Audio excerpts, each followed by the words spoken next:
우리의 집중력이 다하기 전에 빠르게 핵심적인 내용들을 정리할 건데 오늘의 포인트는 에너지입니다. 에너지를 얻기 위해서 우리 몸속에서 어떤 기관계들이 돌아가요. 기관계. 그러니까 에너지를 얻기 위해서 어떤 기관계들이 돌아가야 하는지에 대해서 배울 건데 결론부터 말하면 중학교 때 다 배웠던 거야. 다 배웠던 건데 중학교 때는 이제 한 단원에 하나씩 이번 단원엔 이걸 배웁니다. 이번 단원은 이걸 배웁니다. 예를 들어서 영양소를 얻는 방법은 소화예요. 소화 기관계를 배울 거고요. 한 단원을 배웠었고 옛날에 산소를 얻기 위한 방법을 이제 호흡계라 그래서 호흡계라는 걸 또 한 단원을 배우고 영양소나 산소를 얻은 다음에 온몸 구석구석 세포마다마다 이동시키려면 또 피가 날라줘야 되죠. 그래서 이걸 순환계라는 이름으로 또 하나를 배웠던 거고요. 그렇게 세포한테 영양소, 산소를 공급해서 에너지를 막 만들다 보니까 노폐물도 막 생겨나잖아. 노폐물을 버리기 위해서 또 돌아가야 되는 기관계가 있다. 그게 뭐다? 바로 배설계라는 게 있었던 거예요. 하나, 둘, 셋, 4개 단원이면은 여러분들 한 옛날에 중간고사 하나 범위 정도? 중학교 때 중간고사 그러면 한 4개 소단원 그걸 오늘 다 배웁니다. 적절했어? 쿨럭? 뭐 이런 느낌이죠? 오늘 다 배울 건데 그래서 막 엄청 디테일하게 막 할 거고요. 중학교 때 했던 것만큼 우리 책에는 좀 디테일하지 않게 나온 부분들이 있는데 우리가 2시간 정도면 쌤이 충분히 여러분들 핵심적인 걸 딱딱딱딱딱 정리를 해줄 수 있을 것 같아서 좀 욕심을 내보려고 해요. 그래서 정말 중요한 거 2개를 먼저 할 거예요. 정말 중요한 거 2개. 그 2개가 뭐냐면 1번하고 3번입니다. 1번, 3번을 먼저 쭉 설명을 하고요. 어쨌든 각자 하나 배워야 돼. 1, 3번 먼저 하고 그 다음에 잠깐의 텀을 둔 다음에 그 다음에 나머지를 정리하는 방법으로 오늘의 시간을 알차게 꾸며보도록 하겠습니다. 알탕 좋아하나요? 썸 되게 좋아요, 알탕. 알차게 시작해봅시다. 자, 뭐라니까요? 자, 영양소를 왜 배우냐면 우리 에너지를 얻기 위해서 세포한테 야 에너지 좀 만들어봐. 그럼 세포가 뭐라 그럴까? 저 말고 쟤 시키세요 그럴 거 아니야. 지난 시간에 배웠던 그 녀석 미씨 결혼 안 했나봐. 미로 시작하는 그 녀석 미토콘드리아죠? 미씨 아니야? 오늘 분위기 별로 안 좋네요. 자, 미토콘드리아한테 쟤 시키세요. 제가 더 잘 만들어요. 그래서 미토콘드리아한테 에너지를 만들라고 시킬 겁니다. 그죠? 그 에너지를 만들라고 시키려면은 미토콘드리아한테 뭘 공급해야 돼 일단? 야 이거 줄게 에너지 만들어 그래야 될 거 아니야. 그래서 얘한테 영양소와 산소를 공급해 주면 얘가 에너지를 만들어내죠. 에너지를 만들고 노폐물로 뭘 만든다? 이산화탄소와 물, 기타 질소성 노폐물 이런 걸 만듭니다. 그럼 노폐물들을 전부 다 노폐물이라 그래. 노폐물들을 만들어낼 겁니다. 첫 번째로 배운 게 이거야. 영양소를 어떻게 공급할 거냐 이거고요. 그다음에 3번째로 이 영양소를 이제 소화계가 만들었으면 어떤 방법으로 세포한테 전달할 것이냐 이게요. 쌤이 말해서 3번 이동에 대한 부분이에요. 자, 첫 번째. 우리가 음식물을 먹으면 이거를 작은 영양소로 만들어서 저 세포에게 공급해야 합니다. 생각해봐. 우리가 커다란 음식물을 먹으면 이대로 흡수가 돼야 안 돼요. 음식물 그대로는 흡수가 안 돼. 그죠? 우리가 먹은 쌀, 고기 이런 거 엄청 커다란 덩어리란 말이야. 이 커다란 덩어리는 그대로는 흡수가 안 돼. 흡수는 어디서 하지? 소장에서 흡수합니다. 소장에서 흡수를 해요. 소장에서 이제 영양소를 흡수할 건데 소장이 흡수하는 건 뒤따 조그마한 것만 흡수 가능해. 그러니까 엄청 커다란 음식물을 먹으면 그건 그대로 흡수가 안 된단 말이야. 그래서 커다란 음식물을 작게 단위체로 만들어 주어야 합니다. 단위체로 만들어야지만 뭐 할 수 있다? 흡수가 가능하다라는 거예요. 커다란 음식물 덩어리를 작게 자르는 과정을 뭐라고 하죠? 뭐 나온 것은? 작게 만든다. 작을 수, 될 화. 그게 소화예요, 소화. 커다란 음식물을 작게 만드는 과정을 소화라고 불러주고요. 1번에서 바로 이렇게 소화 과정이고, 소화 과정을 쭉 정리해 줄 거고, 여러분들 필요하면은 필기를 좀 해주시면 좋을 것 같아요. 그래서 소화 과정에 대해서 소화액의 이름, 소화 효소 이름, 소화 과정까지 한 번에 쫙 정리해 줄 겁니다. 자, 그거를 해줄 거고. 자, 소화의 종류는 크게 두 종류가 있습니다. 첫 번째, 두 번째, 기계적 소화라는 게 있고요. 화학적 소화라는 게 있어요. 기계적 소화라는 게 이런 거야. 세 가지인데, 기계적 소화는 그냥 말로만 할게요. 이로 자르는 거. 잘게 자르는 거. 이걸 저작작용, 이렇게 자른다는 표현을 쓰고요. 그 다음에 침하고 섞어주는 혼합작용이라는 걸 하고, 꿀꺽 삼켜서 다음으로 넘겨주는 연동작용, 연동운동이라고 말합니다. 그래서 잘라주는 거, 혼합시켜주는 거, 꿀꺽 삼키는 거 전부 다 기계적인 어떤 부분이고, 봐봐, 우리가 음식물을 먹으면 어쨌든 꾸역꾸역 넘어가서 나오죠? 끝까지 가잖아. 그럼 어쨌든 모든 부분에서 기계적 소화는 다 일어나고 있는 거야. 왜? 다음으로 넘겨주고 있는 거니까. 그래서 모든 부분에서 기본적으로 기계적 소화는 다 일어나고 있기 때문에 우리는 뭐에 집중해서 정리할 거다? 화학적 소화에 집중해서 정리할 겁니다. 자, 정리 들어갈게요. 화학적 소화.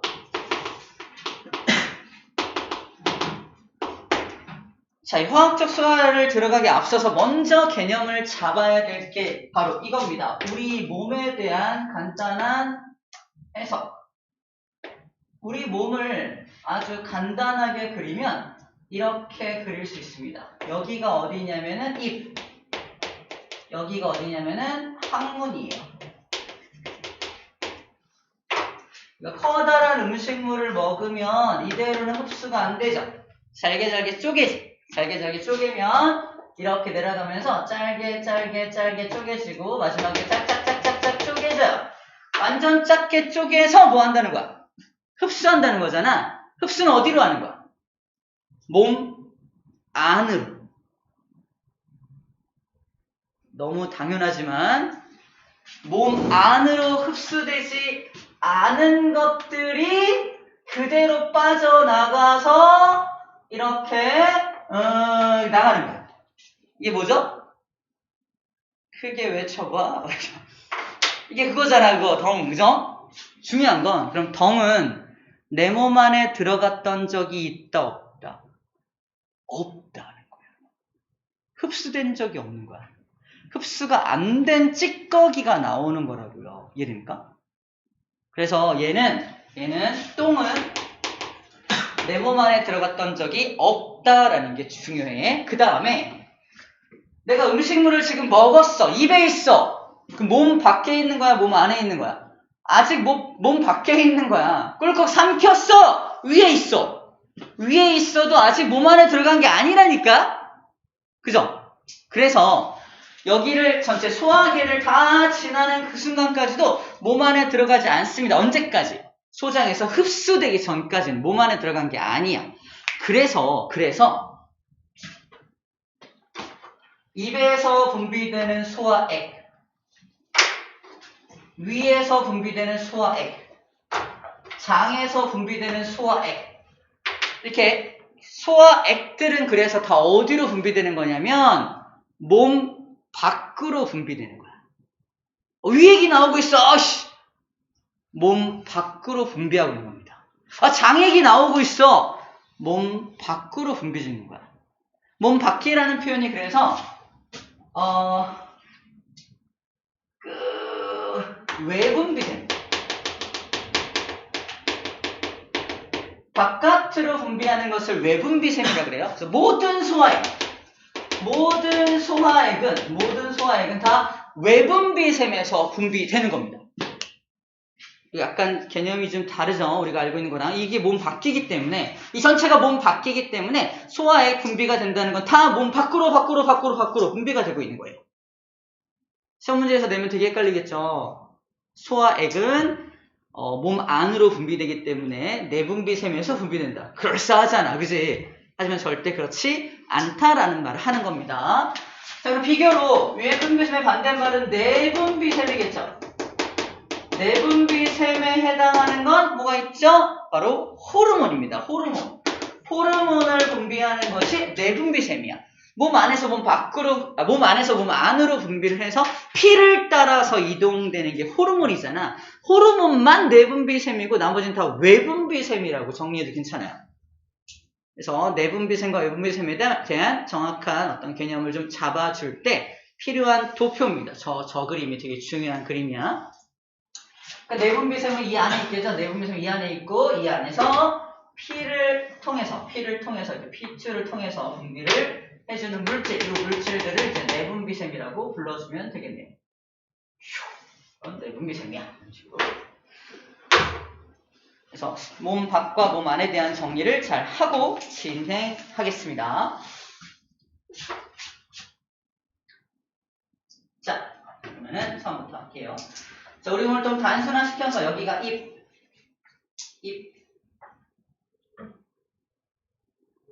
식도, 위, 십이지장, 소장, 대장, 입, 식도, 위, 십이지장, 소장, 대장. 똑같죠, 저희랑? 안 똑같나? 자, 우리 몸을 좀 단순화시킨 겁니다. 자, 여기서부터 하나 정리하면, 여기가 입이고, 여기가 위. 식도에서는 뭐 소화액이 나오진 않으니까 식도는 뺄 거예요. 자, 그 다음에 여기서부터가 소장의 시작인데, 소장의 요 첫 부분, 여기만큼의 소장의 첫 부분을 따로 뭐라고 불러주냐면, 12지장이라고 불러줍니다. 12지장. 계속 소장이 연결되고 있는 거야. 여기도 소장이죠. 소장이 연결되고 있는 거고요. 여기서부터는 이제 대장이라고 불러줍니다. 자, 1번. 입, 위, 그 다음에 소장, 12지장, 그 다음에 소장을 따로, 그 다음에 대장을 따로 할 건데, 대장은 뭐 소화액이 나오진 않으니까. 4개만 정리하면 돼요. 입에서 나오는 것들, 위에서 나오는 것들, 그 다음에 12장에서 나오는 것들, 소장에서 나오는 것들. 이렇게 정리해주면 될 것 같습니다. 자, 빠르게 정리해볼게요. 첫 번째로 뭘 정리할 거냐면은, 여기서 나오는 1번, 소화액. 두 번째로는 소화효소. 자리가 좀 협소해서, 세 번째 여기다 쓸게요. 좀 잘 보이면 되겠다. 소화과정을 정리할 건데, 자, 일단 입에서 나오는 소화액의 이름. 입에서는 어떤 소화액이 나오냐면, 안 물어볼게요. 이제 쭉 진행할게요. 이 소화액의 이름이 뭐냐면 침이에요. 침이라는 소화액이 나오는 거고, 위에서는 위액이라고 하는 소화액이 나오는 거고, 12지장에서는 여러 가지 소화액이 나오는데, 특히 이자액이라는 소화액이 많이 나오고요. 소장에서는 장액이라는 소화액이 나옵니다. 소화액의 이름들이고요. 그 소화액 속에 들어있는 소화효소의 이름들은요. 침 속에는 아밀레이스가 들어있어요. 아밀레이스가 들어있습니다. 그럼 아밀레이스의 기능이 뭐냐면요. 우리가 입으로 뭘 먹을 거냐면 지금부터 입으로 에너지를 낼 수 있는 영양소 3가지를 먹을 거예요. 뭐죠? 탄수화물, 단백질, 지방을 먹을 거야. 탄수화물, 단백질, 지방을 먹을 겁니다. 이 3가지를 먹어서 이제 소화를 시킬 거야. 지금 너무 커다라니까 잘게 쪼갤 거란 얘기입니다. 자, 탄수화물을 먼저 푸십니다. 바로 침 속에 있는 아밀레이스가, 탄이라고 쓸게요. 탄수화물을 조금 잘게 쪼개서 어디까지 쪼개냐면은 엿당이라는 것까지 쪼개는 게 바로 요 아밀레이스의 기능입니다. 탄수화물을 엿당까지 쪼개줘요. 그래서 우리 밥을 처음 딱 먹었을 때는 탄수화물 덩어리이기 때문에 단맛이 안 나거든? 한참 씹으면 이 침하고 막 섞어서 씹으면 단맛이 좀 나요. 그게 엿당이라는 엿이라는 물질로 바뀌어졌기 때문에 그래요. 잘 못 들었죠?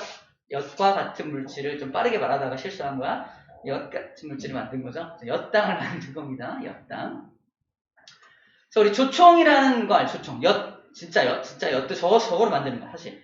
그래서 탄수화물을 이렇게 약간 탄수화물이나 녹말 같은 것들을 아밀레이스를 이용해서 엿으로 만들어서 그 엿을 먹는 거예요. 우리 전통적으로 그 엿을 만드는 겁니다. 자, 이게 첫 번째 입에서 일어나는 모든 과정입니다. 끝이에요. 입에서는 요거만 일어나. 입에서 일어나는 과정은 요만큼이야. 정리 끝. 요거만 기억하면 돼. 입에서는 요거만. 자, 위는 좀 특이합니다. 위에서는 어떤 소화효소가 나오냐면은 이 단백질을 분해하는 소화효소가 나옵니다. 그 녀석의 이름이 바로 펩신이에요. 펩신은 단백질을 중간 단계 단백질이라고 표현해. 중간 단계 단백질로 분해합니다. 옛날에는 중간 단계 단백질을 펩톤이라는 이름으로 외웠는데 지금 외우지 않고요. 그냥 중간 단계, 중간 정도까지 자른다 라고 보면 돼요. 문제가 있습니다. 어떤 문제가 있냐면 내가 펩신이야. 딱 넣었어. 단백질 다 죽었어 이럴 거 아니야. 근데 고기 덩어리도 보이고 고기 덩어리가 보여. 이건 뭐고 이건 뭐죠? 얘는 내가 먹은 고기 덩어리. 이건 뭐죠? 위벽하고 먹은 고기 덩어리를 내가 구분할 수 있을까? 구분이 안 돼. 다 녹여버려. 어떻게 돼? 위 다 뚫리고 난리 날 거 아니야. 그래서 펩신은 처음부터 활성화된 상태로 나오지 않고 비활성 상태로 나옵니다. 활성화되지 않은 상태로 나와. 활성화되지 않은 상태로 쭉 나와서 정신 못 차리고 있을 때 위액 속에 포함되어 있는 누가? 자, 위액에는 두 가지 물질이 있다 보면 돼요. 첫 번째 물질이 바로 염산. 두 번째 물질이 펩신도 있구나.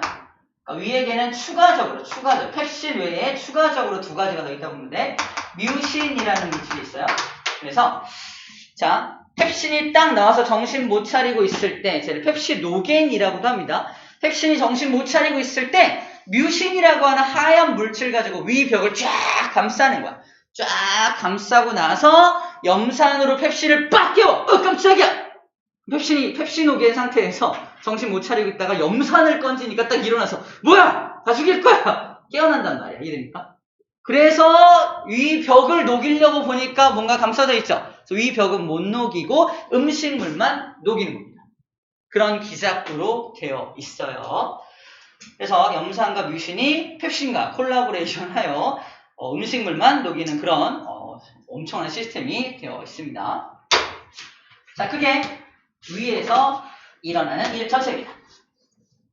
스피디하게 하고 있습니다.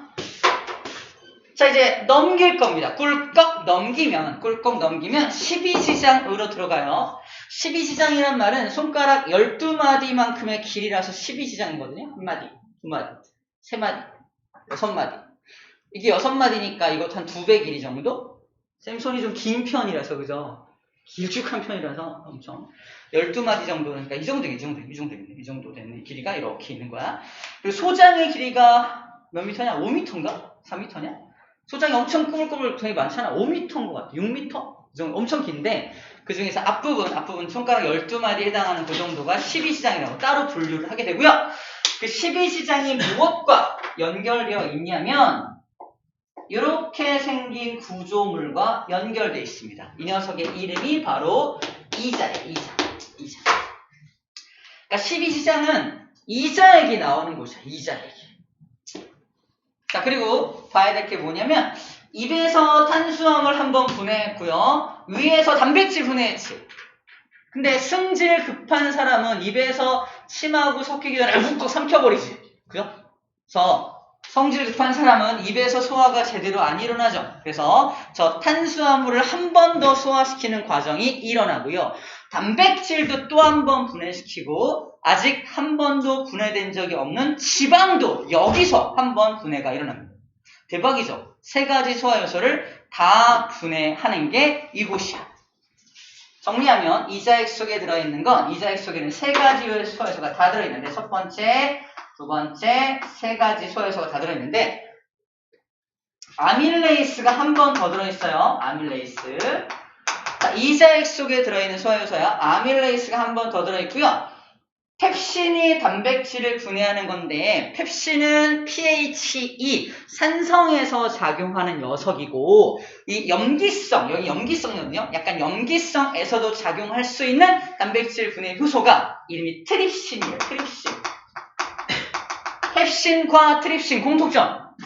신으로 끝나죠. 신으로 끝나는 형제. 같은 신자 돌림의 형제라 생각하면 돼요. 펩신과 트립신은 둘 다 단백질 분해 효소입니다. 신, 펩신, 트립신. 그 다음에 아직 한 번도 분해 안 된 게 지방이잖아. 그죠? 쌤은 지방이 많아요, 적어요? 하나도 없죠. 거짓말이죠. 얼굴 자체가 거짓말이죠. 라이페이스입니다. 이름이 라이페이스. 자, 라이페이스가 지방 분해 효소예요. 쌤을 희생해서 암기법 알려주고 있는 거야 지금. 거짓말 얼굴 알겠죠? 지방이 하나도 없어 나는. 딱 봐도 없잖아. 이러고 있는 거죠. 라이페이스라는 지방 분해 효소가 나옵니다. 이 세 가지 효소가 다 나오니까 엄청 돈을 많이 벌어요. 이자를 받을 만큼 충분한 능력을 가지고 있죠. 자, 이자액 속에 들어있는 소화 효소가 무려 세 가지다 라는 정도로 좀 이렇게 기억하면 어떨까 싶습니다. 예를 1번, 예를 2번, 예를 3번이라고 한다면 소화 과정은 탄수화물을 또 엿당으로 분해하는 게 1번. 단백질을 또 중간 단계 단백질로 분해하는 게 2번. 지방산과 진짜 안 보이겠다. 지방산과 모노글리세리드. 지방산과 모노글리세리드라고 분해하는 게 있어요. 잘 안 보이면 물어보세요. 선생님 읽어줄게. 지방을 지방산과 모노글리세리드로 분해하는 게 바로 3번입니다.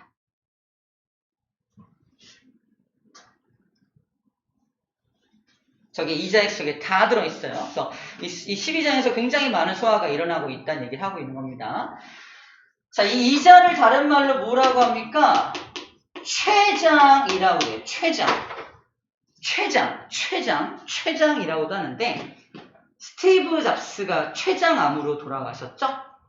그럼 이자가 잘못되면 저 소화 과정을 다 잘 못할 테니까 조금 몸에 이상이 많이 생길 수가 있겠네요. 그죠? 그래서 췌장이 되게 중요한데 이자를 다른 걸로 췌장이라고 합니다. 스티브 잡스가 췌장암으로 돌아가셨어요.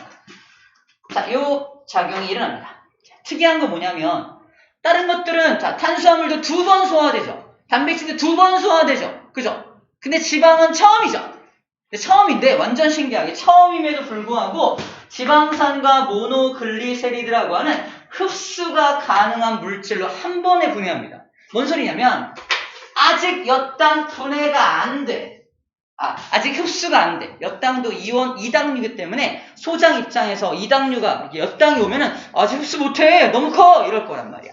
두 번째, 이 중간 단계 단백질 역시 딱 소장으로 오면 너도 너무 커. 흡수가 안 돼. 이럴 거란 말이야. 근데 지방산과 모노글리세리드가 오면은 너네 다 됐네. 들어와. 흡수를 바로 한다. 처음 분해하는 건데 완전 끝까지 한 번에 분해한단 말이야. 잘 봐. 그래서 얘는 혼자 힘으로 이렇게 분해한 건 아니겠구나 생각해주면 돼요. 혼자 힘으로 그렇게 한 게 아니라 자, 여기에 누가 있냐면 이렇게 생긴 장기 기관이 하나 있습니다. 딱 봐도 뭐야? 딱 봐도 간 아니야? 간 같죠? 그죠? 간 밑에 약간 작은 주머니 모양의 어떤 녀석이 있고요. 자, 이게 간이고요. 간 밑에 이 주머니가 쓸개입니다.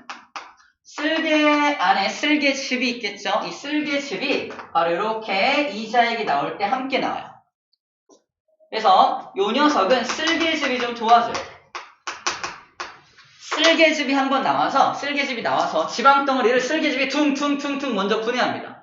지방덩어리를 쓸개즙이 먼저 퉁퉁퉁퉁 분해한 다음에 그 다음에 라이페이스가 쫙 끼얹어져 갖고 그 넓어진 표면적이 한 번에 이렇게 씌어지기 때문에 빠르게 분해가 되는 거야. 봐봐.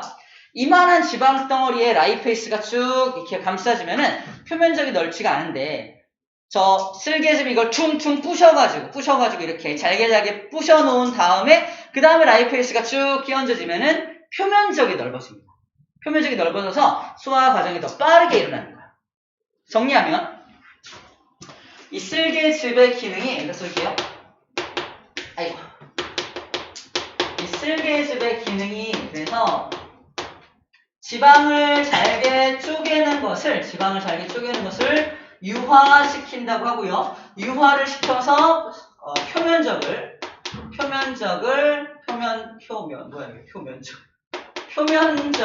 넓혀주는 기능을 하게 되는 겁니다. 저게 쓸개즙의 기능이고 저런 쓸개즙의 기능 때문에 라이페이스가 한 번에 저거를 분해할 수 있게 되었다라는 정도로 정리해주면 되겠네요. 저렇게 하면은 지방의 소화까지 12장까지 끝나게 됩니다. 그래서 네모칸 친 건 이제 흡수가 가능한 거고 아직 세모칸 쳐져 있는 건 흡수가 아직 안 되는 걸 말합니다. 그래서 12장에서는 이러한 소화 과정이 일어나게 됩니다. 그 다음에 마지막 장애. 중요하다는 두 개 중에 첫 번째가 끝나가고 있습니다. 힘냅시다. 자, 이제 장이야, 소장이야. 12장에서 이제 다 분해를 해서 넘겼어. 지방이 분해된 지방산과 모노글리세리드를 이제 흡수할 수 있죠. 하지만 아직 흡수가 안 되는 게 두 가지가 있죠. 엿당하고 중간 단계 단백질 넘어왔지만 아직 흡수가 안 돼. 그래서 소장이 불평합니다. 아이, 여태 뭐 했어? 이만큼 온도 아직 분해를 다 못했단 말이야? 어쩔 수 없이 내가 나서야겠군. 하면서 장액 속에 또 두 가지 소화 요소를 집어넣어서 분해합니다. 뭘 분해해야 돼? 엿당 분해해야 하고요. 저 녀석, 중간 단계 단백질 또 분해해야 될 거 아니야? 그래서 장액 속에 들어있는 두 가지 소화 요소가 엿당을 분해하는 게 첫 번째 1번 말테이스. 처음 들어볼 수 있습니다. 중학교 때 안 배웠던 거야. 말테이스라고 하는 소화효소가 엿당 분해 효소고요. 그 다음에 중간 단계 단백질을 분해하는 게 펩티데이스야. 펩티데이스. 우리 왜 아미노산들이 결합된 게 펩타이드 결합인 거 알아요? 그 펩타이드 결합을 끊어준다는 뜻으로 펩티데이스라고 불러줍니다. 끝에 ASE가 붙은 것들이 뭔가를 끊어준다, 분해한다 뜻이에요. 아밀레이스, 그죠? 라이페이스, 말테이스, 펩티데이스, 그죠? ASE로 끝나는 것들이 전부 다 분해 효소를 뜻하는 정미사가 됩니다.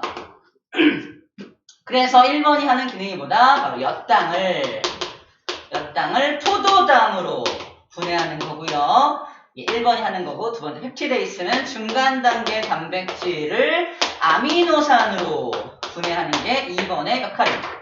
드디어 흡수가 가능한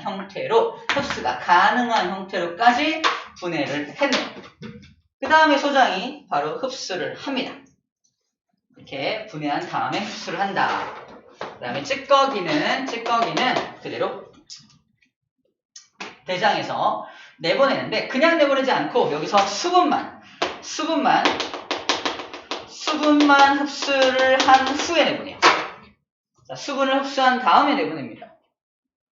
만약에 대장에 이상이 생기면 수분 흡수가 안 되지. 수분 흡수가 안 된 채로 나가니까 설사를 하게 돼요. 설사. 그래서 대장 배가 아프다. 대장에 이상이 생겼다 그러면 설사하는 이유가 대장에서 수분 흡수를 할 수가 없기 때문에 그렇습니다. 그래서 이 과정은 소화를 할 수는 없죠. 소화는 저 하나, 둘, 셋, 네 덩어리가 소화 과정입니다. 또 중요한 거. 쓸개 속에 들은 게 아까 쓸개즙이잖아. 쓸개즙은 누가 만드냐 또 물어봐요. 누가 만들죠? 간이 만들어요. 쓸개즙은 간이 만들어서 쓸개에 보관하고 있다가 나오는 겁니다. 자, 쓸개즙은요. 누가 만든다? 간이 생성합니다. 이 쓸개라고 하는 녀석은 그냥 주머니야. 쓸개즙이 보관된 주머니지 쓸개에서 쓸개즙을 만드는 게 아니다. 되게 중요합니다. 쓸개에서 쓸개즙 만드는 게 아니라 간에서 만든 쓸개즙을 쓸개에 보관하고 있다가 지방분해 시에 같이 나오게 되는 거예요. 자, 이런 내용 정도까지가 이제 소화에서 나오는 내용입니다. 자, 흡수에 대한 부분은 이따가 그림을 통해서 같이 보도록 할게요. 자, 끝! 정리할 게 많죠? 어디서 뭘 물어볼지 모르고, 그리고 내신이 아니라 또 이제 수능까지 연결되는 부분을 하려면 모든 부분을 또 알고 있어야 됩니다. 모든 부분을 알고 있어야 이 용어에 익숙해져야 어떤 부분에서 문제가 나오더라도 당황하지 않고 문제를 풀 수 있습니다. 아마 이 정도 범위에서 다 걸릴 거야. 안 걸리는 건 거의 없을 겁니다. 다 나왔어요. 좀 심화가 되면 이제 나중에 신경계를 배운 다음에 신경계가 왜 위가 아픈 거, 그죠? 신경과 연결된 게 또 위거든요. 그래서 신경계가 위에 어떤 작용을 해서 이런 물질들을 나오게 하는지 이런 것도 연결되는데 그럼 신경계를 배우고 나서 연결을 좀 할 거예요. 자, 지금입니다. 썼죠? 아까도 말했지만 단시간에 굉장히 많은 정보들이 요론을 주르륵 나갈 거예요. 영상 첨부해서 한 번 더 보는 것도 좋을 것 같습니다. 자, 이렇게 됐고요. 그 다음에 3번 전달. 자, 산소는 간단하게 설명할게. 산소는 우리가 숨을 쉬어서 산소를 공급받잖아. 그 공급받은 산소가 폐에 저장돼 있다가 이 폐에 있는 산소를 모세혈관을 통해서 이제 산소를 가지고 이제 전체 조직세포한테 전달을 지금 할 거야. 전달할 건데, 자, 영양소 확보가 됐어. 일단 영양소를 충분히 확보했습니다. 그 다음에 모두 확보했어. 산소도 확보했어. 이제 이거 어디다 날라줘야 돼? 세포들한테 날라줘야 될 거 아니야? 그 얘기를 지금부터 할 거예요. 세포한테 날라주는 녀석. 자, 핵심이 되는 기관은 심장입니다. 핵심이 되는 기관은 심장이야. 다시 말해서 순환. 순환이라는 게 피를 돌게 하는 게 순환이라고 합니다. 영양소하고 산소 어떻게 세포한테 공급되냐? 피가 돌면서 공급되는 거야. 그럼 피를 돌게 하는 건 누구냐는 거지. 나를 돌게 하는 건 조는 사람이거든요. 안 할게. 아무튼 어쨌든 여러분들은 피를 돌게 하는 건 뭐다? 심장이 피를 돌게 한다는 얘기야. 그래서 심장 얘기를 잠깐 할 겁니다. 심장. 자, 여러분들 왼쪽 가슴보다 약간 그 가운데에서 아주 약간만 왼쪽에 심장이 존재합니다. 그래서 우리 심장 압박할 때 완전 왼쪽에서 하는 게 아니라 중심에서 살짝만 왼쪽에서 이렇게 심장 압박을 하는 게 맞아요. 그리고 주먹을 쥐면 자기 심장이 딱 요만하대요. 딱 주먹만 합니다. 쌤 얼굴이 주먹만 하니까 쌤 얼굴만 하겠네요. 그죠? 맞잖아. 뭐지? 자기 주먹만 하기 심장이라고요. 그 작은 심장이 굉장히 중요한 역할을 합니다. 실제 심장의 모습은 이렇게 안 생겼지만 이렇게 그려볼게요. 유마핫, 오케이? 유마핫, 몰라? 핫. 심장은 크게 두 부분씩 나눠져 있습니다. 총 4부분으로 나눠져 있는데 윗부분을 심방이라고, 아래부분을 심실이라고 합니다. 그래서 사람의 심장은 이심방, 이심실로 구분이 되어 있습니다. 어디를 좀 참고해주면 좋냐면요. 51쪽에 혈액순환 그림 있죠? 51쪽에 혈액순환 그림. 거기를 참고해서 강의를 들으면 좋을 것 같아요. 사람은 2개의 심방과 2개의 심실이 있다. 사람은 이심방, 이심실로 되어 있습니다. 개구리는 1심방, 1심실. 그러니까 생물마다 심장이 다 똑같은 게 아닙니다. 사람은 이심방, 이심실인데 개구리는 1심방, 1심실로 되어 있습니다. 자, 그리고 누가 좌우냐? 봐봐. 우리가 얘를 바라봤을 때 이쪽이 왼쪽이죠. 하지만 이 심장을 내가 품고 있다는 전제하에 이쪽이 왼쪽이에요. 오케이? 심장을 품고 있는 상태에서 이쪽이 왼쪽이잖아. 그럼 이쪽이 좌입니다. 이쪽이 우가 됩니다. 그래서 이름이 뭐냐면 여기가 좌심방, 여기가 좌심실, 여기가 우심방, 여기가 우심실이에요. 자, 일단 심장의 이름입니다. 심장의 이름. 자, 그럼 심방은 뭐 하는 거냐면, 심방은 피를 받아들이는 곳이야. 심방은 피를 받아들이는 곳입니다. 피를 받아들이는 곳이야. 피를 받아들이는 곳. 어디선가 피가 이렇게 들어가는 곳이야. 피가 이렇게 들어가는 곳이 심방입니다. 좌심방도 피가 들어가는 곳이야. 어디선가 피가 이렇게 들어가는 곳이야. 그런 곳입니다. 자, 이 받아준 피는요. 자, 이 심방을 해서 제가 피가 이렇게 들어오면은 그냥 심실로 찍 내려줘요. 심방의 기능은 그냥 딴 거 없어. 심실로 아래로만 쭉 내려보내면 돼요. 중력도 아래잖아. 그냥 밑으로 툭 문을 딱 열어서 밑으로 쭉 내려보내면 됩니다. 자, 심방과 심실이 연결되는 요 문이 있습니다. 아래로 내려오는 이러한 문이 이렇게 있어요. 이렇게. 이거를 판막이라고 해요. 판막. 심방과 심실을 연결하는 거 판막이라고 하는데 딱 열리면서 피를 내려보내는 거. 중요한 건 그러면 심방은 근육이 튼튼할 필요가 없어. 그냥 아래로만 찍 내리면 되니까. 그죠? 근육이 튼튼할 필요 없는데 심실들은 결혼성을 할게. 우심실은 심장에서 폐로 빡 보내줘야 되고요. 좌심실은 온몸으로 빡 짜줘야 돼. 그러므로 굉장히 멀리 보내야 되기 때문에 심방보다는 심실의 근육 구조가 더 튼튼합니다. 둘을 굳이 비교한다면 우심실은 폐로 가는 거지. 심장과 폐 어때요? 가까이 있잖아. 멀지 않습니다. 하지만 좌심실은 온몸으로 보내는 거니까 쌤 키가 한 2m 가까이 되니까 온몸으로 보내려면 얼마나 힘들겠어. 그죠? 그래서 굉장히 더 근육 구조가 더 튼튼해야 합니다. 더욱더 튼튼한 게 좌심실이어야 해요. 그래서 굳이 그림을 좀 오버해서 그리면 좌심실이 엄청나게 두꺼운 근육 구조로 되어 있다는 걸 그림으로 그린 거고요. 우심실은 살짝 근육 구조인 걸 그려줄 수가 있겠네요. 좀 더 두텁게 그려질 수가 있을 겁니다. 자, 이런 구조로 되어 있고요. 자, 좌심실은 어디로 보낸다고요? 온몸으로 뿌려준다 했죠? 온몸으로 이렇게 빡 뿌려줍니다. 그리고 온몸에 해당하는 게 여기일 거 아니야? 온몸에 해당하는 게 여기고요. 온몸을 이루고 있는 세포한테 이렇게 피를 공급을 해주게 되면은 온몸에 있는 세포들이 저 피를 받아가지고 어떻게 한다? 산소와 영양소만 쏙쏙 빼갑니다. 산소와 영양소를 쏙쏙 빼가니까 피의 색깔이 바뀌게 되는 거예요. 피의 색깔이 바뀝니다. 나의 파란 피가 없다. 잠깐 기다려요.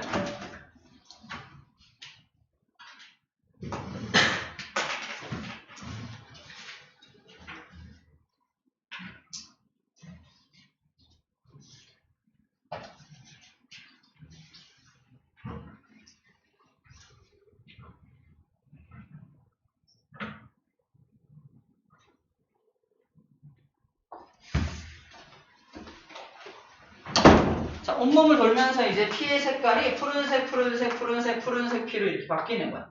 바뀌어가지고 푸른색 피가 이렇게 다시 산소를 얻으러 우심방으로 이렇게 들어가게 되는 겁니다. 우심방의 기능은 피를 아래로 쭉 내려주죠. 여기도 파란 피가 이렇게 들어가게 되겠네요. 우심방에서는 다시 산소를 얻어와야 되니까 혈관을 연결해서 이렇게 연결해서 위로 폐로 쭉 연결해서 여기 폐로 연결을 해서 폐한테 파란색 피를 쫙 주면 폐에서는요 산소를 넣어주죠. 폐에서 산소를 넣어주니까 피의 색깔이 다시 붉은색으로 변하게 됩니다. 피의 색깔이 붉은색으로 이렇게 변하게 되면서 이 붉은색 피가 모여서 일로 들어오겠죠. 좌심방으로 붉은색 피가 들어오게 되고요. 밑으로 쭉 내려주면은 좌심실에 붉은 피가 모였다가 온몸으로 쫙 뿌려줘서 이런 돌고 돌게 되는 겁니다. 전체적인 순환을 전체 순환이라고 불러주고요. 순환은 크게 두 종류의 순환으로 나눠지게 되는 거야. 잘 봐봐. 여기는 파란 피가 되겠죠.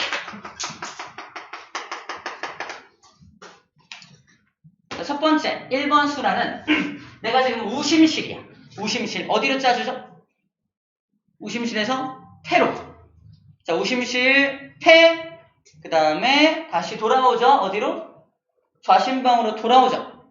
그러니까 우심실, 심장에서 나간 게 폐를 지나서 심장으로 돌아왔죠. 한번 심장 기준으로 한번 동작. 이 첫 번째 순환을 폐순환이라고 해요. 폐를 중심으로 순환하는 거 폐순환이라고 해요.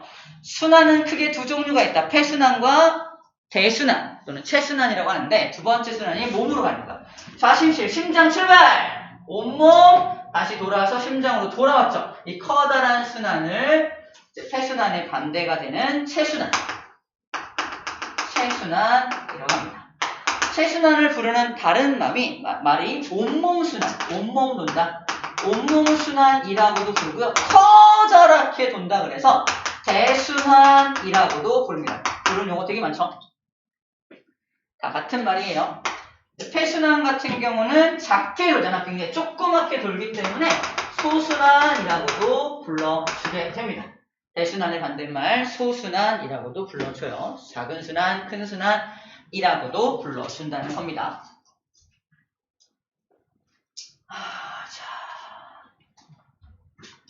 일단 재밌는 얘기를 좀 먼저 할게요. 심장 박동, 두근두근 뛴다라고 말하잖아. 두근두근. 그게 무슨 소리냐면은 저 판막이 닫히는 소리예요. 두근. 더 정확하게는 두근 이거 아니라 두근, 두근. 이게 심장 소리예요. 둑 소리는 뭐냐면요. 봐봐. 심방에서 둘이 동시에 심실로 쫙 피를 짜줍니다. 손 펴봐. 그럼 판막이 딱 열리죠. 판막이 딱 열릴 때는 소리가 나요, 안 나요? 소리가 안 나는 거야. 내려갈 때는 소리가 안 나. 하지만 심실 두 개가 쫙 수축하면서 얘는 폐로 가고 얘는 이 온몸으로 쫙 갈 때 피가 역으로 돌아가요. 피가 역류할 수 있죠. 피가 심방으로 역류할 수 있기 때문에 이 두 개의 판막이 척 닫힌다는 거야. 그때 나는 소리가 툭 소리 툭. 그 다음에 여기서 피를 쫙 짜주겠죠? 쫙 짜주다가 힘이 약해지면은 역류할 수 있는데 그때 여기도 판막이 있어요. 여기도 판막이 있습니다. 이 판막이 다시 거꾸로 돌아오지 못하게 이게 닫혀. 툭, 근. 요거 닫히는 소리가 툭 소리고요. 그 다음에 쫙 짜주다가 이게 역류할 때 탁 닫히는 여기가 닫히는 게 근입니다. 그래서 툭, 근, 툭, 근. 첫 번째 심장 소리도 크죠? 그렇죠. 심장 안에 들어있는 요 녀석들의 2천판, 3천판이라고 하는데 저 녀석들의 닫히는 소리가 더 큰 거야. 왜? 심실들이 엄청난 압력으로 빡 수축할 때 나는 소리이기 때문에 굉장히 소리가 더 크다는 겁니다. 그 다음에 여기는 반월판이라고 하는데 반월판이 닫힐 때 나는 소리는 조금 작아요. 그래서 툭근, 툭근 뛰는 거야. 그래서 우리 청진기를 대고서 심장 소리 의사들이 듣잖아. 심장이 안 좋은 사람 잘 들어봐. 정상인 사람 툭근. 심장이 안 좋은 사람 쉬근. 뭔 소리야? 피가 새고 있는 거야. 그래서 심장 소리만 들어도 이 사람이 판막에 이상이 있는지 없는지 알 수 있다 없다? 알 수 있다. 그래서 심장 소리 듣는 거야. 심장 소리. 어린아이들도 심장에 기형이 되게 많기 때문에 의사들이 꼭 심장 소리 듣습니다. 그게 여기 판막이 제대로 작동하고 있는지 심장이 무리가 없는지를 측정하는 걸 보면 돼요. 자, 심장 박동 소리에 대해서 얘기했고요. 두 번째는 바로 혈관의 이름입니다. 이 혈관 4개를 지금 썼어요. 여기 1번 혈관, 2번 혈관, 그리고 얘가 3번 혈관, 얘가 4번 혈관이라고 할게요.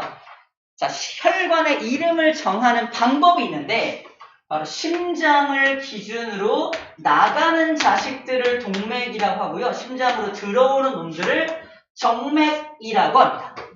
심장 기준으로 혈관의 이름을 정한 거야. 그러면 1번 혈관은요. 나가고 있죠. 그쵸? 여기 3번 혈관도 나가고 있죠. 그러면 1번과 3번이 동맥이야. 근데 1번은 어디로 보내주는 동맥이야? 온몸으로 보내주는 동맥이죠. 그래서 크게 도는 동맥이라서 그 유명한 대동맥이야. 대동맥이 끊어지면 큰일 난다는 말 들어봤죠? 대동맥.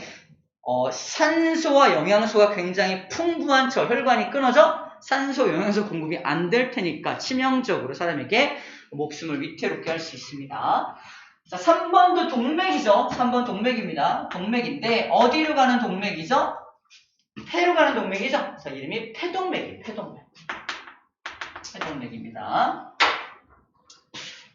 자, 그 다음에 2번 혈관은 어때요? 온몸을 돌고 돌아서 다시 심장으로 들어가는 혈관이죠. 그러므로 정맥인 거야. 정맥인데 어디를 돌고 들어가는 정맥이야? 온몸을 돌고 들어가는 정맥이니까 대정맥이라고 불러줍니다. 대정맥. 커다랗게 돌고 들어가는 정맥이 대정맥이 되는 거예요. 4번 혈관도 들어가고 있죠. 4번도 정맥이야. 근데 어디서 들어가는 정맥이야? 폐에서 들어가는 정맥이죠. 그래서 폐정맥이라고 불러줍니다. 폐정맥. 동맥이 뭐고 정맥이 뭔지에 대해서 설명을 한 거고, 세 번째 혈액이 혈액에 이름을 붙이는 건 산소가 포함됐냐 산소가 포함되지 않았냐를 가지고 혈액에 이름을 정합니다. 산소가 포함된 혈액을 동맥혈이라고 그래요. 산소가 포함되지 않은 혈액을 정맥혈이라고 불러줍니다. 주의해야 할 점이 뭐냐면 동맥을 지나간다 그래서 다 동맥혈이 아니야. 정맥 속을 지나가는 혈액이라 해서 다 정맥혈이 아니야.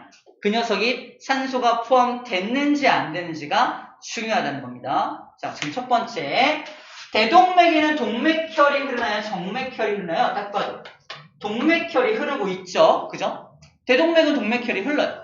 대정맥은 어때요? 정맥혈이 흐릅니다. 그죠? 여기는 문제가 없는데 3번과 4번이 문제야. 3번 혈관의 이름이 폐동맥이죠. 근데 파란 피가 흐른다고요. 폐동맥임에도 불구하고 정맥혈이 흐르고 있는 걸 확인해 줘야 되고요. 폐정맥은 정맥임에도 불구하고 빨간 피를 얻어서 오고 있잖아. 그죠? 여기는 동맥혈이 흐르는 혈관입니다. 혈관의 이름과 혈액의 이름을 정확하게 구분할 수 있어야 헷갈리지 않을 수 있습니다. 아시겠죠? 완전 신기한 건 뭐냐면 몸을 반을 잘랐을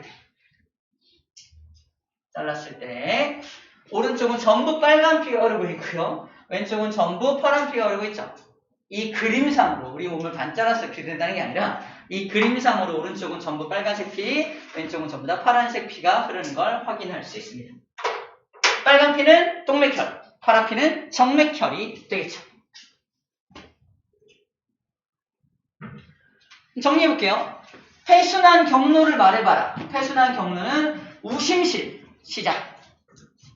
폐동맥, 폐정맥, 좌심방까지가 폐순환 경로인 거야. 이거 따라가면서 이름 붙일 수 있어야 됩니다. 체순환 경로를 말해봐라. 좌심실, 대동맥, 온몸, 대정맥, 우심방까지. 그래서 크게 도는 한 바퀴를 말할 수 있어야 한다는 겁니다. 51쪽에 정리된 게 그 내용입니다. 폐순환과 온몸 순환이 어떻게 돌아오는 건지에 대해서 얘기를 해주고 있는 거예요. 어렵지 않죠? 자, 오늘의 핵심이라고 말했던 두 가지가 이 두 가지입니다. 정보가 되게 많아요. 이 정보들을 다 기억해야 됩니다. 기억해야 되고 생명과학답게 정말 굉장히 많은 정보가 나열되어 있고 그 많은 정보들 하나하나가 다 머릿속에 있어야 문제를 오류 없이 풀어낼 수가 있습니다. 아시겠죠? 좋아요.